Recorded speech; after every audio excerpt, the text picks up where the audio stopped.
welcome to another episode of Cosmos with the Cosmos. I'm Liz. I'm Mike. And Brandon is on assignment right now. Doing some I hope serious he's gonna adventures. jump in the chat. He may not. He's south of the equator. Yeah. What? Oh, okay. Careful, dog. Do not touch anything, dog, behind the scenes. Is that Jack? It might have been Jack. Anyway. It's Leia. Of course it's Leia. Because she's 8 miles away. We have another episode of High in the Sky for you, and we're at June. Can you believe we're in June? Or about to be at June? We're talking about the June night sky? Like, I feel like we just had, like, January? Christmas or something. Yeah. Like, time. Which is, check out our time episode, because time is weird and doesn't make sense at all. And we don't understand it. Yeah. Only now. Anyway, of course, being Cosmos with Cosmos, what are you drinking? Oh. My love. I should have had it out. I'm calling it the HAL 9000 just because of what you have in the notes, way down in the notes. NASA. Oh, okay. I got you. Yeah. I got you. All right. It is a banana rum with pineapple orange banana juice because it's like a tropical drink, even though it's minus 8,000 degrees today. Okay, yeah, it is chilly today, but June is summery, the tropical. It's that time of it's supposed to be that that time of year, even though it's been cold and rainy a little bit anyway. I, on the other hand, am drinking and promoting Dome 3D. I don't know if they even exist anymore, but I am drinking the Plowman. Because this is a kind of a dark, stoutish kind of beer, the beer of plowmen, I think, Yeah, don't spill it on you. Oh, yeah, that's a fair point. But it's a Rogue River Brewing, it's like a hazelnut stout or something. I can't remember, but it's good. I should have called on the barman. The barman and the plowman. The barman and the plowman. I'm going to change mine to the barman. Okay, you're the barman and the plowman. Can I do that? Yeah, you can do that. I have 2 drinks. You can retract it. We just make the names up anyway. It's not like... So, I have 2 drinks. So, okay. My main one's the barman. Okay. Because we talked about it last night. And then my other one, which is a sweet tea with no sugar. Mixed with orange vodka. Ooh, like an orange tea? Yeah, it's not too bad. Oh, yeah, okay. I'll take a I was going to say, I'll take a gander, but... So that'll be my HAL 9000. Oh. Yeah. Hello. It's not too bad, is it? That's actually quite nice. I enjoy that. Looks like Adam and Katie having some margaritas. That's fun.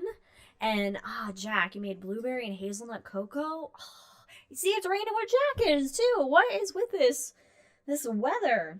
Yeah, and your mom, it was 31 degrees this morning. I know. Well, Jack and I both have hazelnut things. Yeah. Just mine's in beer form. And minus the blueberry. Though we did have a really nice blueberry. Yes, a bakery opened up. A new bakery opened up in town, and we had a blueberry galot. I was going to say gazelle, knowing that's not the right word. And it was with these fresh blueberries in it. Oh, it was so good. By the way, custom cake coming for Katie for her birthday coming up here. Just FYI. All right. Well, speaking of Katie, you can check out her awesome art on Etsy, Wildixia, Wildixia. Also check out our good buddy Ron, MrProctorShow.com. You can also find him on the Instas and all that. Ron Proctor doing some really cool stuff with Peak Observatory, and he just seems to be going around and just doing cool shit. And of course, our good buddy Jack, not the dog, the human, down in the Council Bluffs, Iowa area with his planetarium, Rolling Bluffs Planetarium, rollingbluffsplanetarium.com. And Brandon has joined us in chat. He can't hear us, but he's with us in spirit. But everybody else can hear us, though. Yeah, I think he just can't, listen to us, maybe. But yes. We should get Jack and Jack together. Jack and Jack? Oh my god. It'd be adorable. It would be adorable. They can both wear like little hats or something. Oh God, it'd be so cute. Anyway, follow us on all the things at Drinking Cosmos on. No! Oh, why is it doing this?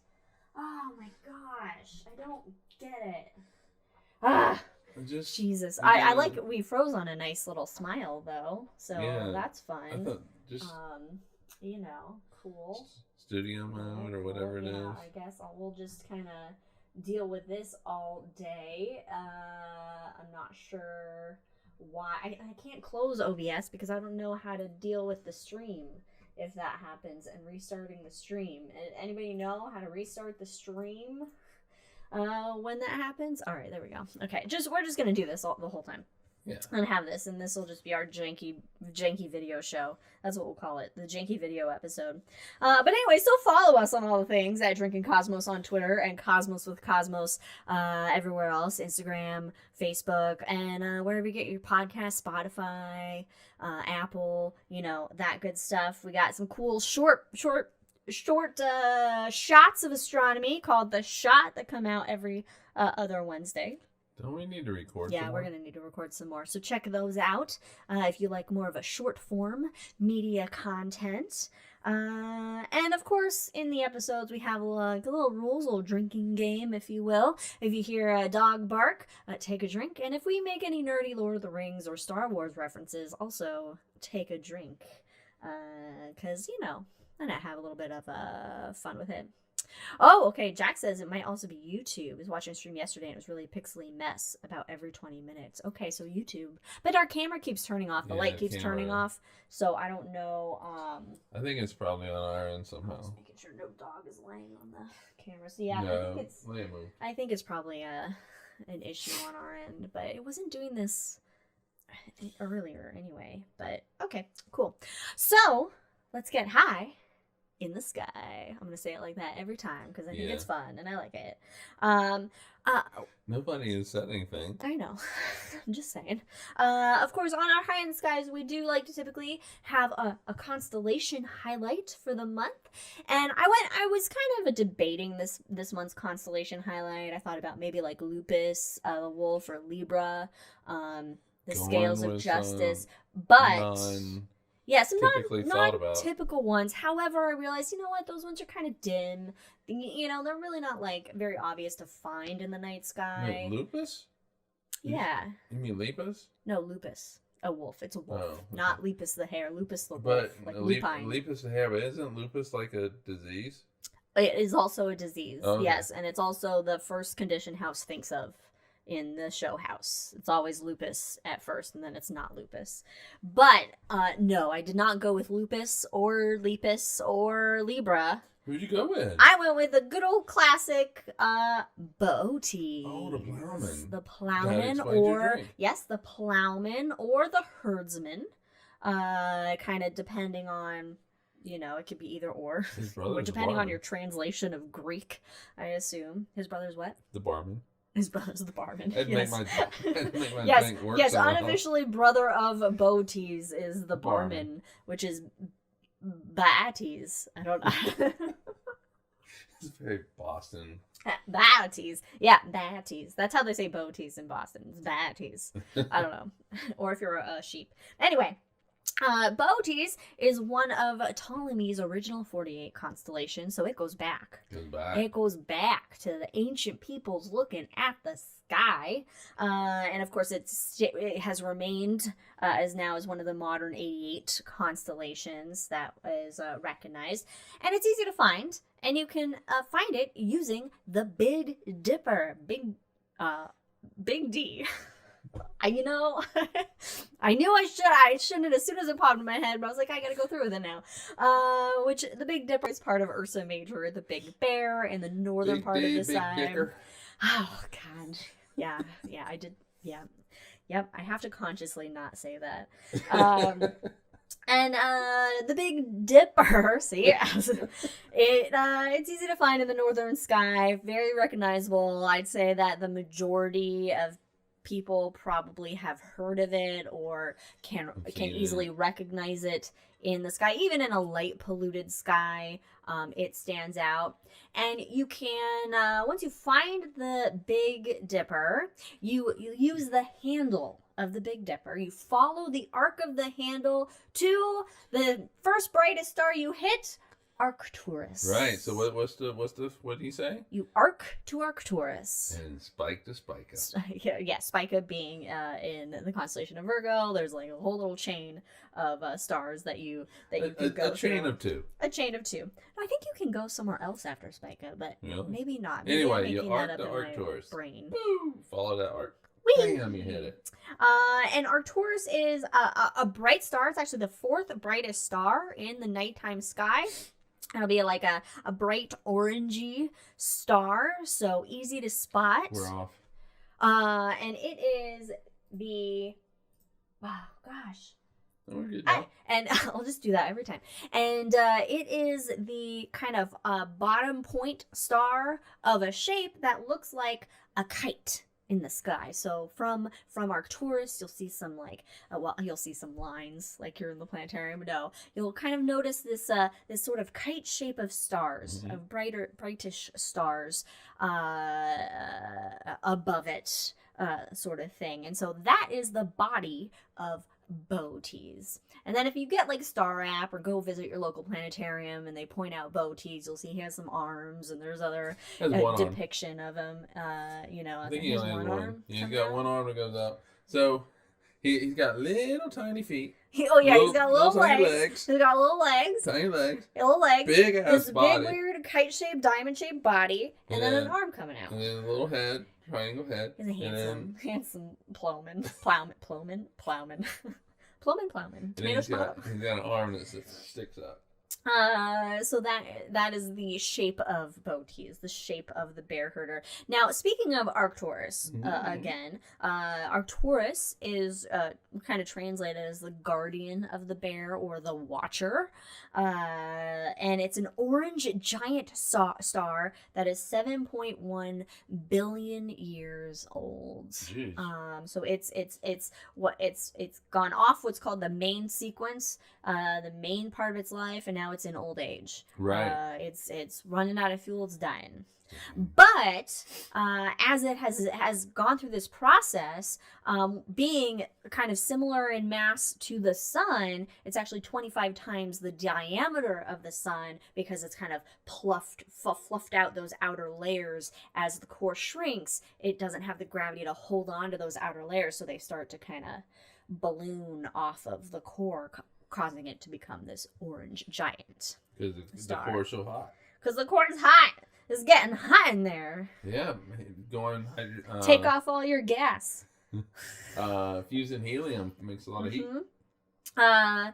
Oh, I bet it's not helium at that point anymore. But anyway. No, it's run out. It's run out of the hydrogen, so... Yeah, it's definitely helium. Yeah. Oh, and he's holding Corona... Jack says that Bootes is holding Corona Borealis in his other hand. I never noticed that, Jack. You stole that crown. Oh my gosh, I didn't know that.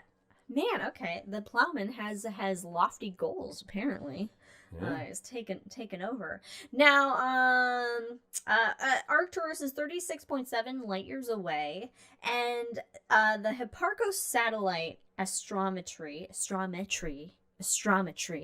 data actually suggests that it might be a binary star, but its companion star is like so much dimmer that it's very hard to detect. So the results of kind of the studies are inconclusive, but there's, I guess, a little bit of evidence that shows there is possibly a companion star with Arcturus, which wouldn't be surprising because the majority of stars are binary star systems. And just astrometry is the study of like the positions of stars and stuff like that. And so, and Hipparcos can do really high precision. This is where that star is, and if it moves in a certain way, that indicates there might be another. Like there's something like pulling on it and that sort of thing. So, So that would be interesting. Further data that could come out about that. Now, in addition to Arcturus, of course, Boötes has other bright stars in it. How far away is it? 36.7 light years away. I said that before I said the park stuff. Okay. Not even listening to me. I'm not. Not even paying attention in your own podcast. But the second brightest star in the constellation of Boötes itself is just, if you find Boötes, look above it and to the left of it, and you'll hit the next rung in the kite, I suppose. And that is a star called Izar. Or Izar? Izar? So above is north, to the left is east. Just so that everybody. Okay. There you go. Thank you. You make it more professional. And Izar is Arabic, meaning veil. And actually, the majority of stars have Arabic names because most of them were like kind of cataloged and written down in the Middle East by Arabic astronomers way back in the back in the day. Way back in the day, as it were. Oh, we're paused again. Woo! Awesome. So, should take a drink every time our video freezes. Yeah, every time we special rule of the episode is take a drink every time the video freezes. So Izar, it is 236 light years away. It is a binary star system, and apparently it's super cool to see through a telescope because it's a contrasting. The stars contrast each other. One is an orange giant, and the other is a blue-white main sequence star. Oh, that's kind of like Cygnus. It's the Cygnus, like the eye. If you follow like the head of Cygnus, yes. Yes. It's like the same thing, like an orange and blue. Yeah. So apparently, it's a very cool star to look at through a telescope to see that contrasting colors of each stars. And they're 185 astronomical units apart. One astronomical unit is 93 million miles, and that is the distance between the sun and the Earth. So they're very far apart from each other. So far apart that they orbit each other every 1,000 years.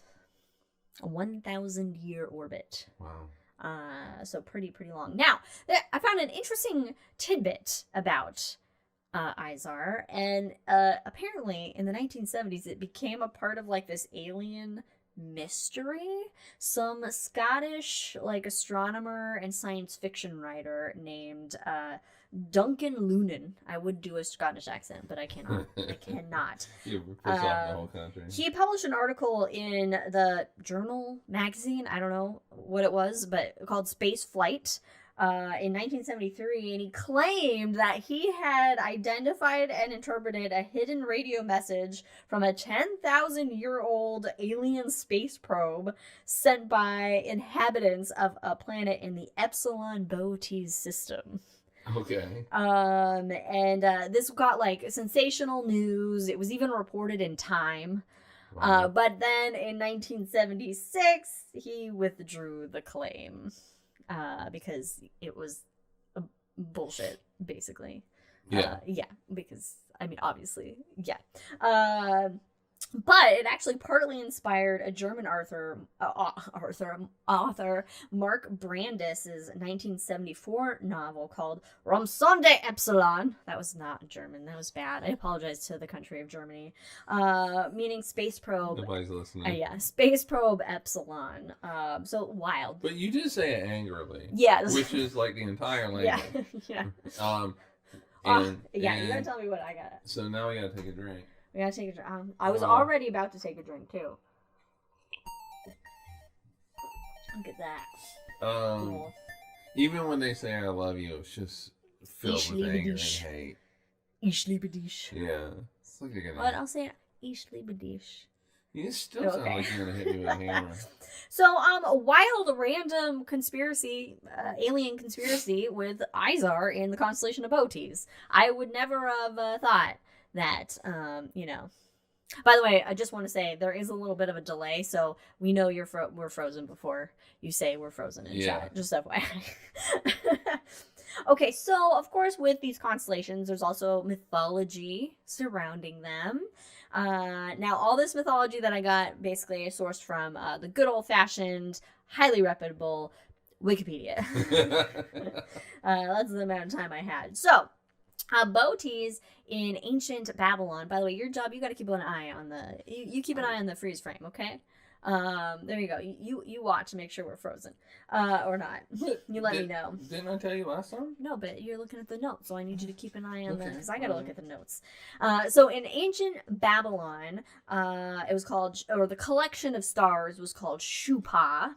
And it was depicted as the god Enlil, which is the leader of the Babylonian pantheon, which king of the Babylonian gods is basically what that means. In ancient Egypt, it was possibly just an animal foreleg, like an ox's foreleg or something. Well, they gotta have legs. And if you look up Bootes and look up kind of, the line art of Bootes, yeah, okay, I can see that. I can see how it could be a foreleg.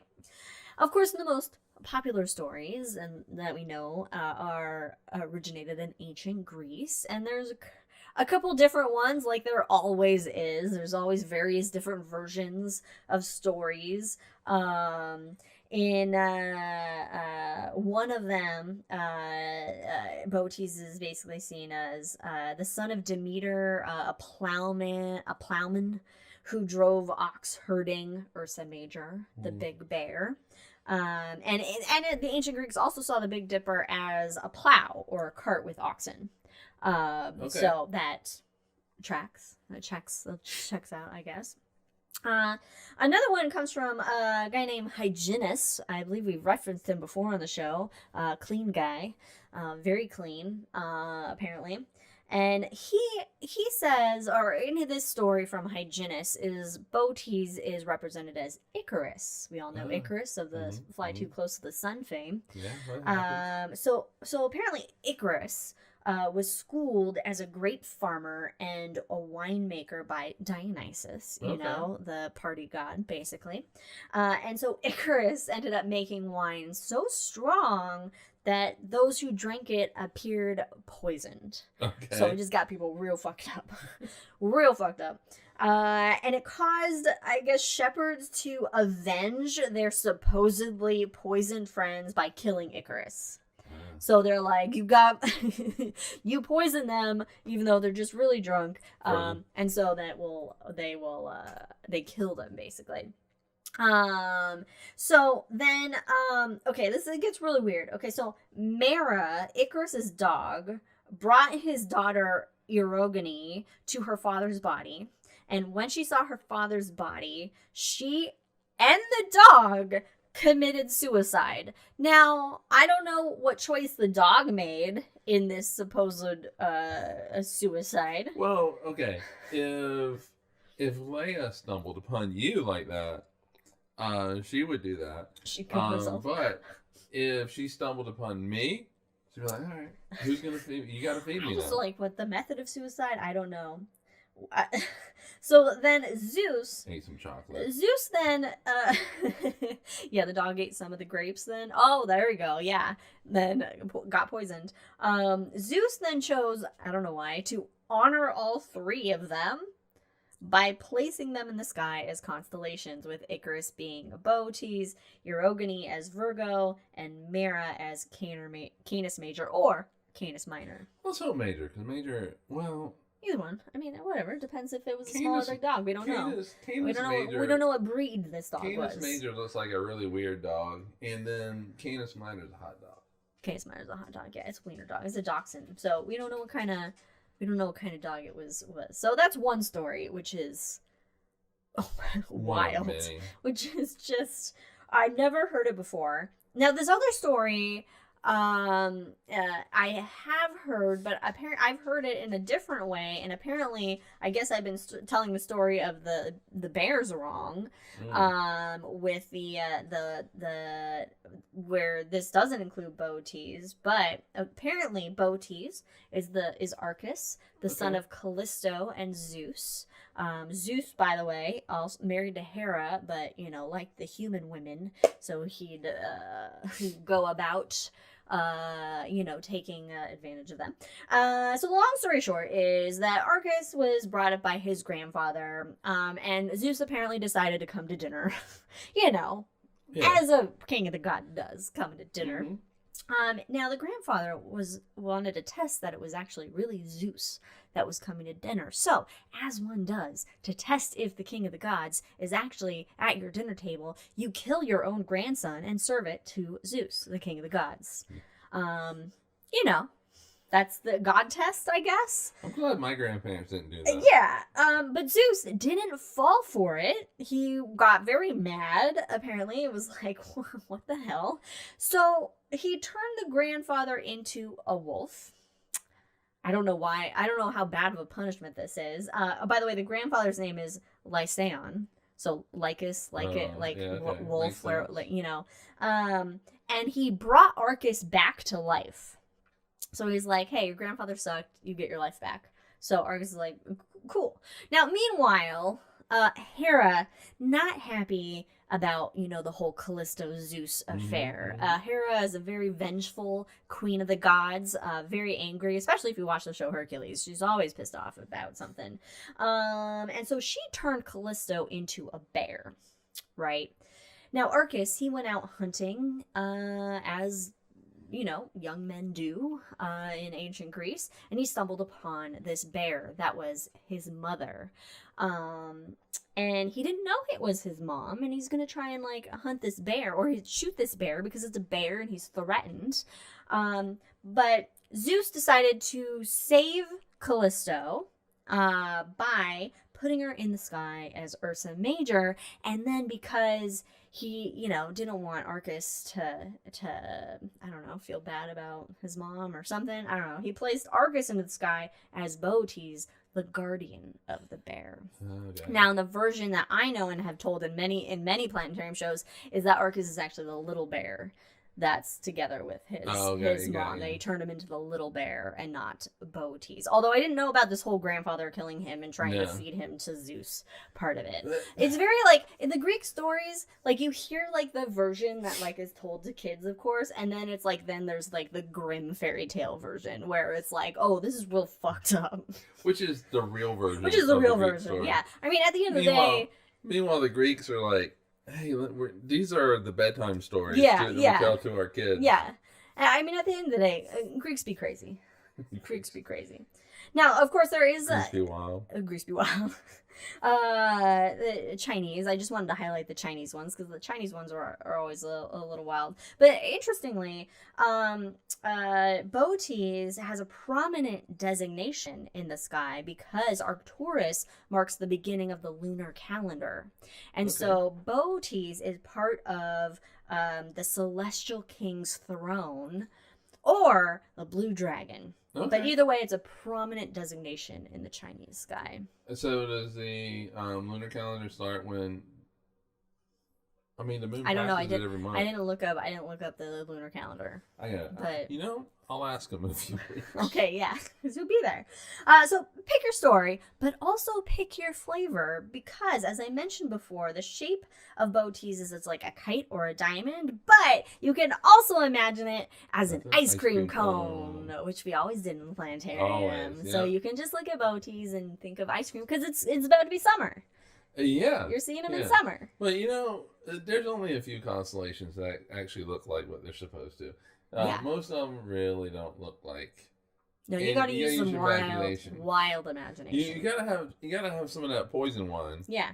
To get you really fucked up to see. Yeah. Maybe that's what they were having. Well, yeah. I mean, it could be. I mean, they drank a lot of wine. They're known for the grapes and the olives. I don't know what olives has to do with making good martinis. Yeah.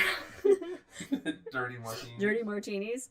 All right, so constellations and asterism, which would be like the Big Dipper being a part of a larger constellation, or the ice cream cone being a part of Boötes, the kite, those are up there, but not the only things that you can find in the night sky. Of course, what else can you find? Planets like to meander. They like to wander, as it were. Across the night sky occasionally. Some just very kind of slow, just kind of Saturn. Yeah, it just kind of depends, how far away they are. Mercury's really quick. Yeah. Always on the go. Always. And you hardly get to see him. He's kind of like, but it makes sense because Mercury also Hermes, the messenger god, so he's just zipping around. As my mom would say, got fleet feet. Fleet feet? Yeah. really quick. Oh, okay.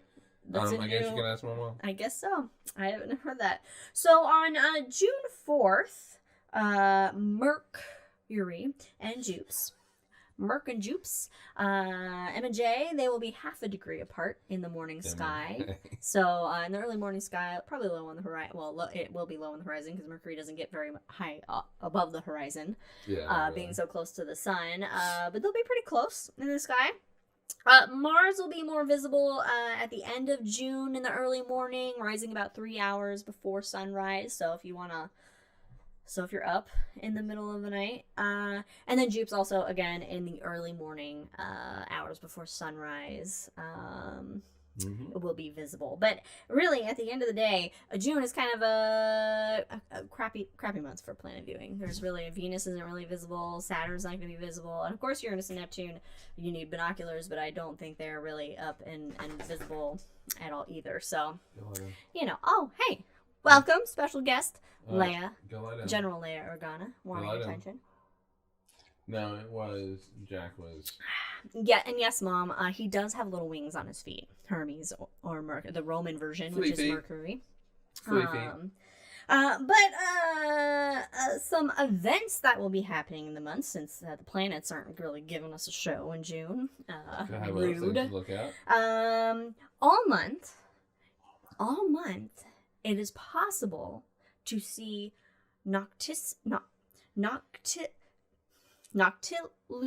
clouds. Noctilucent? Sure. Noctilucent. Say it with confidence. Noctilucent clouds, which means night shining cloud display. So what these N clouds are clouds of icy dust that form at very high altitudes at the edge of space, and they're illuminated by the sun long after the sun has set, and you get these kind of like blue-white swirls and curls and tendrils of clouds in the evening sky. I didn't look up that information, but apparently between like May through like July or something is like the time to see them. Like you can't see them all year long. Apparently there's something that allows you to see them best during primarily June, I would say. So he'll Google that on the fly. On June 6th, we have a new moon.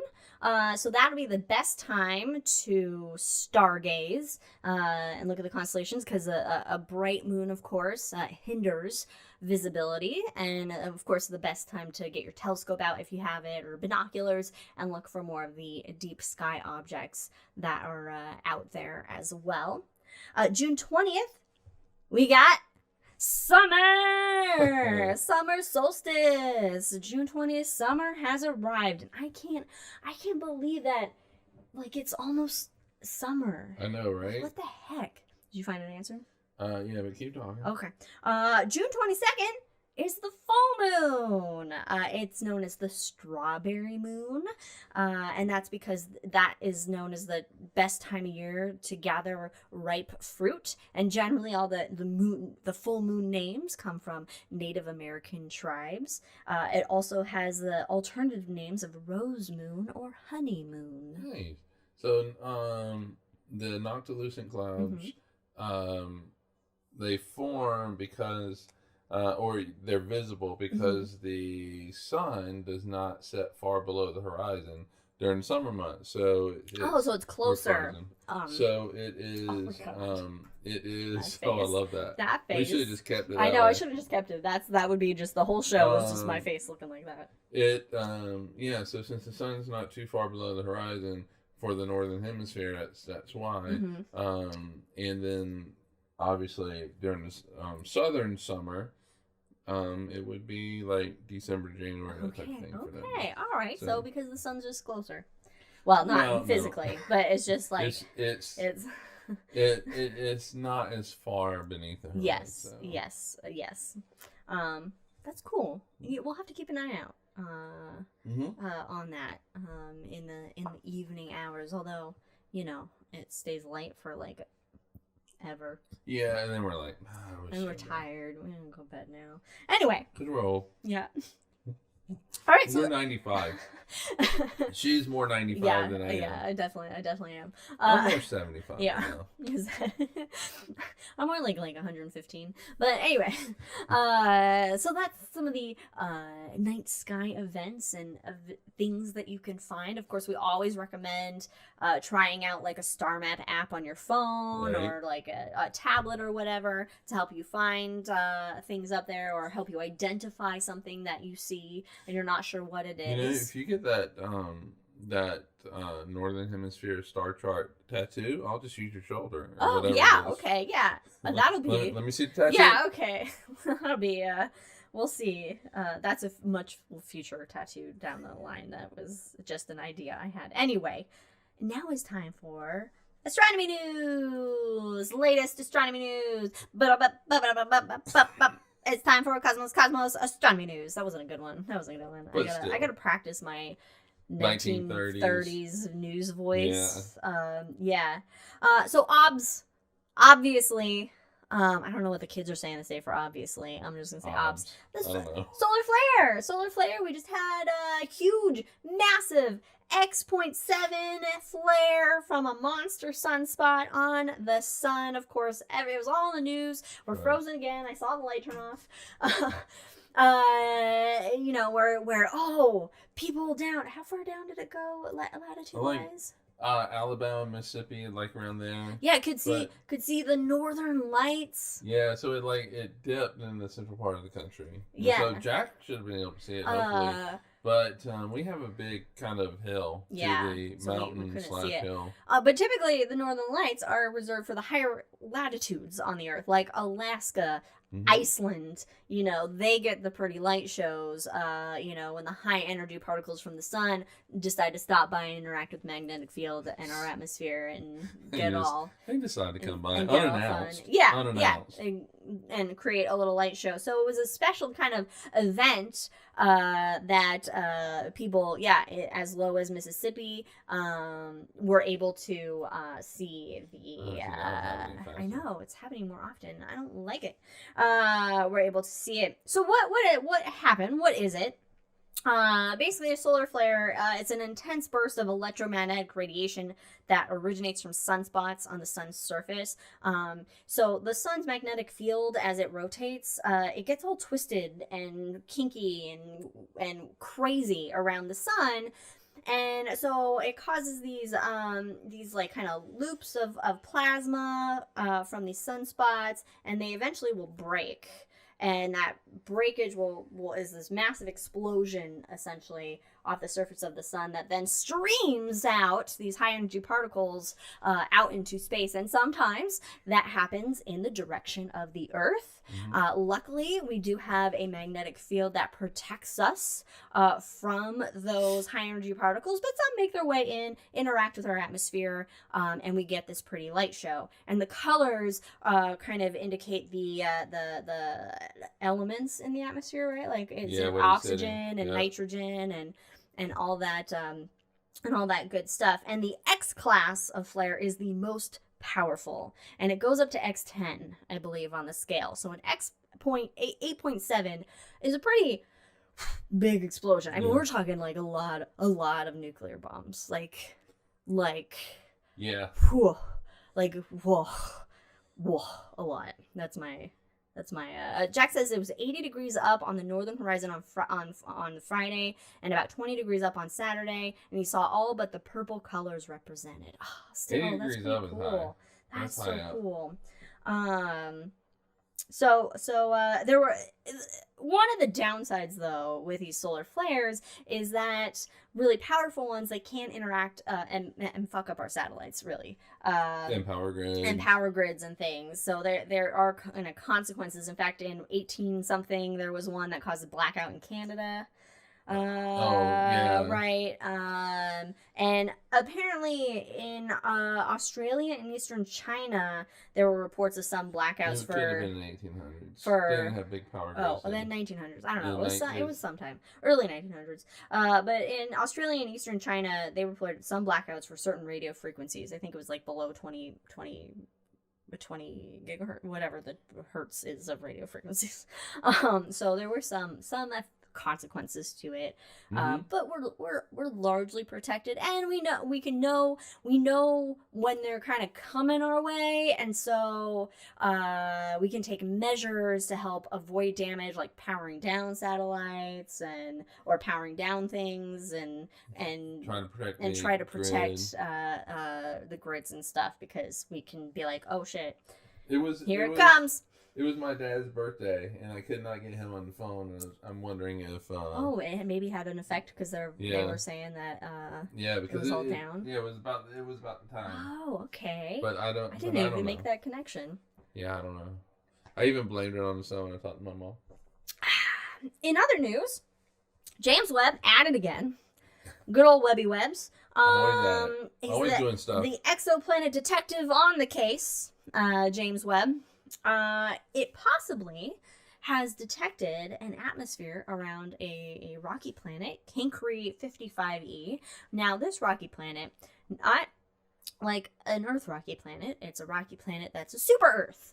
It is slightly larger and denser than the Earth. It's bigger than the Earth, but smaller than Neptune. And bigger rocky. It's bigger than the Earth, but smaller than Neptune. Oh, okay. And it's rocky. It's 41 light years from Earth. Orbits a sun-like star, but it's I forgot to look up its distance from the star, but it's like a molten lava hellscape, basically. So sounds about right. Not conducive to going there. Now, this research, excuse me, it's my plowman here. It's giving me the burps. This research was published in the journal Nature. Bryce Oliver Demery, a professor of astrophysics at the University of Bern, is the lead author. And of course, a whole team behind him. But his research is showing that it could be possible for a hot and irradiated planet to sustain gaseous atmosphere. Okay. And this atmosphere is most likely like a carbon dioxide or monoxide. And he's actually been studying this planet for like the past 10 years or something, using the space. Using the space telescope Cheops. And so Cheops has done like a bulk of the work, but then Webb has stepped in with its Miri it swoops in camera. At the end and says, I'm involved. Kind of like me painting the bedroom. Yeah. So Webb is like a complement to the research using the Miri's camera technology? Miri camera? Yeah. Yeah, the Miri camera. And so the first indication that 55 Cancri E could have a substantial atmosphere came from temperature measurements. Based on its thermal emission or the heat energy that's given off from infrared light. So the planet itself is covered in a dark molten rock, and has like a thin veil. A thin izar. Hey, look like a connected letter. Vaporized rock. So the day side of this planet should be 2,200 degrees Celsius. It's a hot day. We can do that. It's a hot day. We can do that. However, the Webb data showed a temperature of 1,500 degrees Celsius. Okay. So that means that the energy is being dispersed across the daytime to night side in a very efficient quick way, which is more so than the natural lava processes or whatever could disperse that energy. So that indicates to them that there's most likely an atmosphere that is then dispersing that energy around the planet. So instead of Death Valley temperatures, it has Phoenix temperatures. Yeah. Cool. Yeah. So cool. So that's fun. So I love it. I love that we have this technology now that we can really these exoplanets are really fascinating, and learning about these exoplanets and what can and cannot. I mean, what a time to be alive, but also imagine what it'd be 100 years from now. Oh yeah. Because think about the way it was 100 years ago. Yeah. In the mid 1920s, yeah. they were just coming up with the ideas of quantum physics and stuff like that, and now here we are. I mean, they thought. I mean, in 17 whatever, they thought Uranus was hot shit. They were holy crap, look at this crazy planet tipped on its side. Yeah. But now we got molten lava worlds with atmospheres that we didn't think could be possible around such a large and hot planet. But not only that, there is a cotton candy planet. Welcome to Candyland. Oh, I bet it tastes so good, but I can't touch it. No, it's not going to. Yeah, a cotton candy planet. So basically, this planet is called WASP 193b. Sexy. It's 50% larger than Jupes. Okay. By the way, Jupiter can fit 1,300 Earths inside of it. And this planet is 50% larger than Jupiter. It's a big boy. Okay. All right. Think of like the largest cotton candy thing you could spin. It's big. Imagine all that cotton candy on that little paper cone.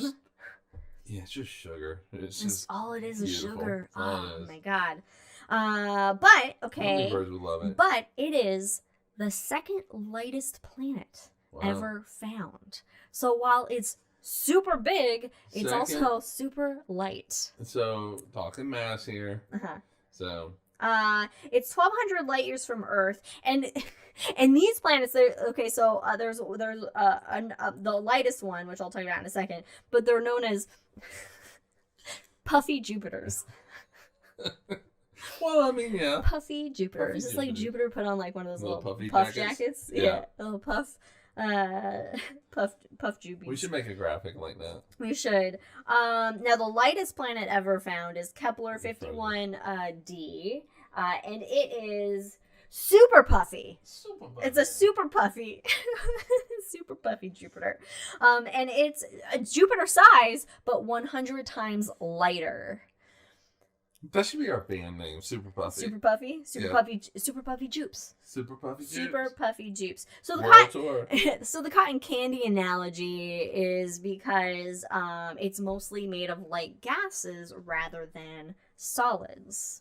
And mostly made of hydrogen and helium.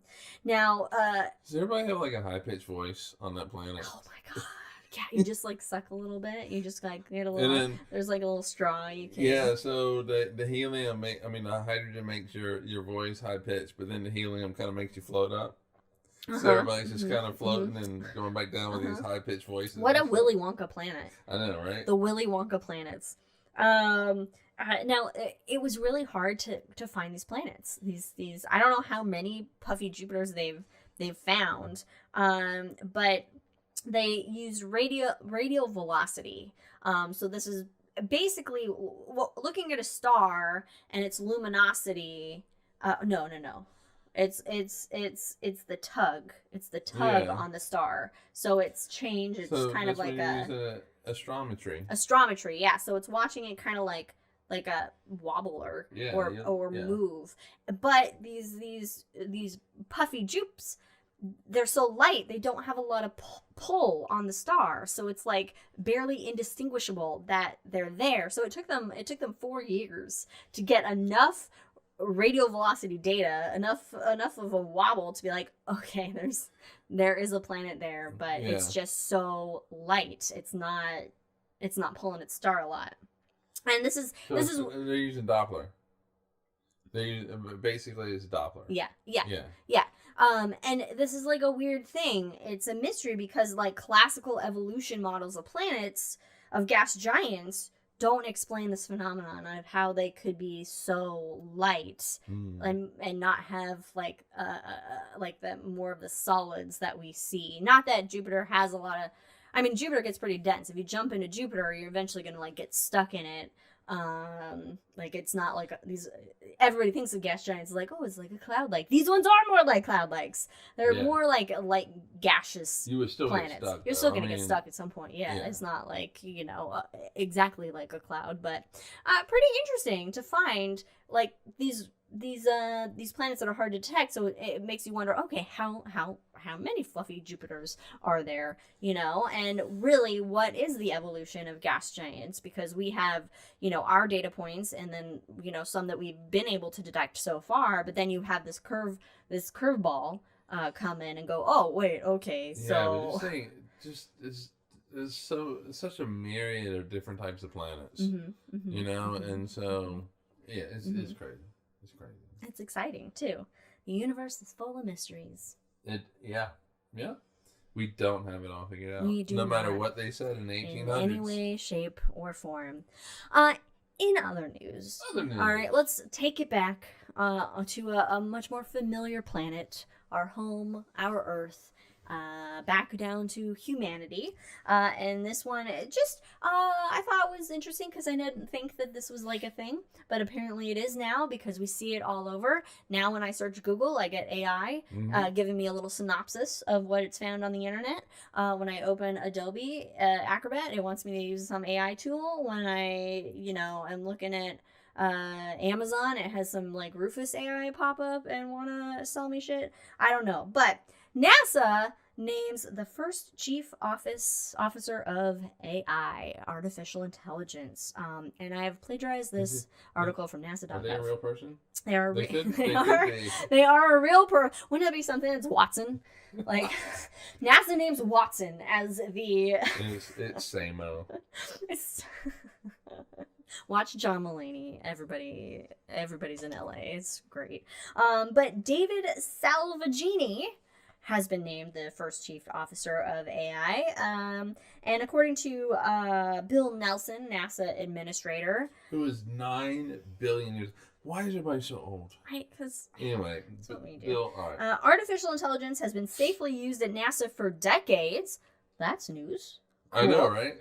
And as this technology expands, it can accelerate the pace of discovery. It's important that we remain at the forefront of advancement and responsible use.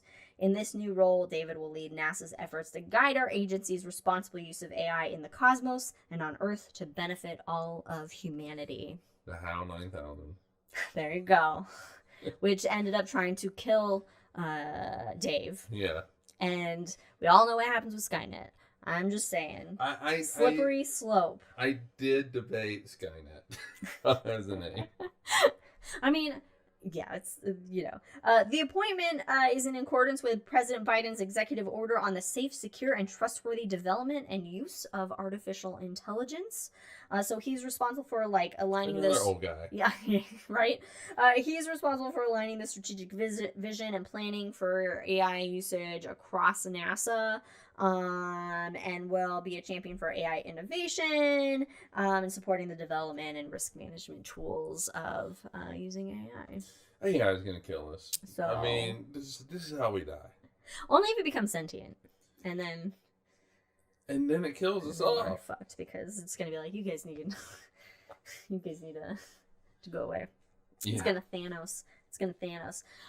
So I have a little side note piece of, it's not really news, but it is something that just came out that NASA kind of released a video of, we're frozen again, that you can watch, and it is a black hole simulation, and I'm taking a sip of my drink, and I just thought it was really cool. So I just wanted to promote it. I just wanted to share it. So you can just Google NASA black hole simulation. It's basically what it would look like to plunge into a... you have more instructions as to Google it, but then you have more instructions as what to do. Oh, yeah, I'll get to that. Okay. I forgot about that part, but I'll say it again. But anyway, it's a simulation of what it would look like to jump into a black hole, except for the spaghettification and dying horrifically part. So it's just like, if everything's fine and jumping into a black hole is no big deal, kind of like what it would look like as you go in there and enter the event horizon and how the universe warps and all that good into the fun event horizon. Into the black hole. Into the Monsters of the Cat. Into the black hole. Anyway, I bet this Salvagini? AI guy, he's going to figure out a way to spaghettify us. As we watch the video, we're just going to spaghettify. I don't know how you would, because you're using your first person. The AI will figure it out. It will figure it out. So anyway, as I said again, Google it, drop some acid, get some mushrooms, get high, and watch it, because it's pretty cool. No, acid's illegal. Don't do that. Mushrooms are still illegal, too. So don't do that. But yeah, so I mean, I just thought that was cool. So you can check that out and watch it on YouTube, because science be wild. Science be wild. That's what I got for our High in the Sky Awesome. June 2024 episode. Did you have a good time? I did. I mean, I'm pissed off at our camera. I don't know what the hell it's doing. I don't think I'll figure it out when we take a break before we go into the hangover. But on that note, thank you everyone for joining us. Hold on. Oh. Yeah, let them know. We're not going to be here in 2 weeks. Oh, yes. Okay, yeah, we're taking the second. Yeah, I think so. Let me look at my calendar real fast. I think it's the second. Because I'm fancy. And so, yeah, we're taking the second off, just because we have some family coming in. So we will be back at you. We're frozen. Oh gosh, we're frozen. It's just, you know what? It's just my life okay. right now. You will be back, or somebody will be back on the 16th. But I will not. So I do want to take. That's gonna be weird. So I do want to take this opportunity to say, because I'm not going to see anybody until the end of June. So preemptively, early, not preemptively, early. I'm going to say Happy Pride Month to everybody. Yep. Oh, I should have put that in the. It's not astronomy news. I didn't even think about it. So yeah, but there's going to be like another episode on the second. So I want to say Happy Pride Month to everybody. And gosh, that was quick. That was really fast on the freezing. There we go. It'll look better there instead of like yeah. So yeah, so for everybody that is kind of questioning who they are and stuff, we see you and we accept you. And for all the allies out there, thank you very much for being a part of our lives, and happy Pride, everybody. And I will see you at the end of June. Yeah, when I get back from China. The 30th. So I'll see you on the 30th. And then you'll get probably maybe just me, maybe Brandon. Yeah, I think Brandon will probably be there. Okay, me and Brandon for the 16th. So that'll be and I'm gonna try fun. I'm gonna try to join from China, but it all depends on VPNs and getting through firewalls and all that kind of stuff. Yeah, so, we'll see about that. But it might be just me typing, hey, I'm here. Yeah, you could join in chat. But it's also going to be like really late at night. So. Yeah, that's true. But anyway, thank you guys for joining us on this episode of High in the Sky for June 2024. Follow us on all the things at Drinking Cosmos on Twitter and Cosmos with Cosmos everywhere else. You can listen to us on Spotify, or you can check out our videos, including The Shot with Cosmos on the YouTubes. Also, only on YouTube's The Hangover, which is what we will do after this episode. Hopefully the camera will work. Yeah, we'll find out. So again, cheers, everybody. Thanks for joining us.